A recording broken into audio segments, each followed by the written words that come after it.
Hello மக்களே, எல்லாரும் எப்படி இருக்கீங்க? தமிழ்நாடு சட்டமன்ற தேர்தல் முடிவுகள் வெளியாகி, ஒட்டுமொத்த அரசியல் களமே பார்த்தீங்கன்னா, இப்ப அனல் பறந்துட்டு இருக்கு.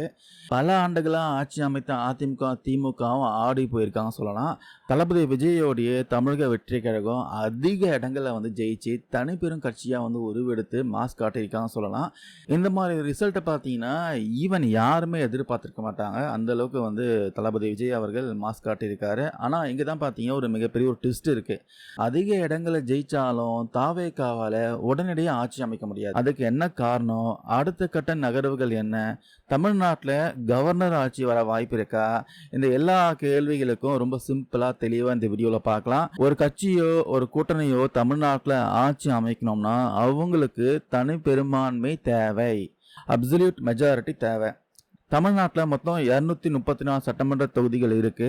இதுல சரிபாதிக்கு மேல, அதாவது குறைஞ்சபட்சம் 118 தொகுதிகளையா ஜெயிச்சா மட்டும்தான் ஆட்சியை பிடிக்க முடியும். இதுதான் அந்த மேஜிக் நம்பர். இப்போ தாவேகா தனிச்சையா களமிறங்கி 108 இடங்களை பிரம்மாண்டமா வெற்றி பெற்றிருக்காங்க. ஆனா ஆட்சி அமைக்க தேவையான அந்த 118 இடங்கள் அவங்களுக்கு கிடைக்கல.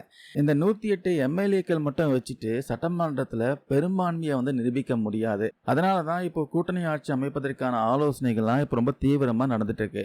சரி, 108 சீட்டு இருக்கே, இன்னும் ஒரு 10 சீட் தானே வேணும் நீங்க நினைக்கலாம். ஆனா கணக்கு பார்த்தீங்கன்னா அங்க இடிக்கல. இதுக்கு பின்னாடி சில சட்ட சிக்கல்களும் இருக்கு. விஜயின் ராஜினாமா, அதாவது தாவேகா தலைவர் விஜய் பார்த்தீங்கன்னா 2 தொகுதியில போட்டியிட்டு 2லையுமே பார்த்தீங்கன்னா மாபெரும் வெற்றி பெற்றிருக்காரு. ஆனால் சட்டப்படி பார்த்தீங்கன்னா அவர் ஒரு தொகுதியில தான் எம்எல்ஏவாக இருக்க முடியும். இன்னொரு தொகுதியை அவர் ராஜினாமா செஞ்சாகணும்.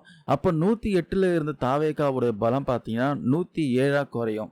சபாநாயகர் பதவி, சட்டமன்றத்தை நடத்த ஒரு சபாநாயகர் ஸ்பீக்கர் தேர்ந்தெடுக்கணும். தாவேகா தரப்புல இருந்து ஒருத்தரை சபாநாயகராக ஆக்கணும்னா அவர் ஓட்டளிக்க முடியாது. ஸோ ஓட்டுடைய பலம் பார்த்தீங்கன்னா 106 குறையும்.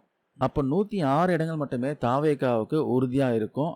ஆட்சி அமைக்க 118 தேவைன்றதுனால அவங்களுக்கு பார்த்தீங்கன்னா இன்னும் ஒரு 12 எம்எல்ஏக்களுடைய ஆதரவு தேவைப்படுது. இந்த 12 பேர் எங்கேருந்து வருவாங்கன்னு கேட்டிங்கன்னா, இங்கே தான் மற்ற கட்சிகளுடைய ரோல் வருது. திமுக கூட்டணியில் இருக்கிற காங்கிரஸ் 5, கம்யூனிஸ்ட் கட்சிகள் 4, தேமுதிக 1, இந்திய யூனியன் முஸ்லீம் லீக் 2, விடுதலை சிறுத்தைகள் 2 இடங்களை ஜெயிச்சிருக்காங்க. அதிமுக கூட்டணியில் இருக்கிற பாமக 5, பாஜக 1, அமமுக 1 இடங்களை ஜெயிச்சிருக்காங்க. இந்த திமுக அதிமுக கட்சிகளை தவிர்த்து மற்ற கட்சிகள் எல்லாரும் பார்த்தீங்கன்னா மனசு வச்சா தாவேகாவுக்கு ஆதரவு கொடுத்தா மொத்தமா ஒரு 21 எம்எல்ஏக்கு ஆதரவு கிடைக்கும்.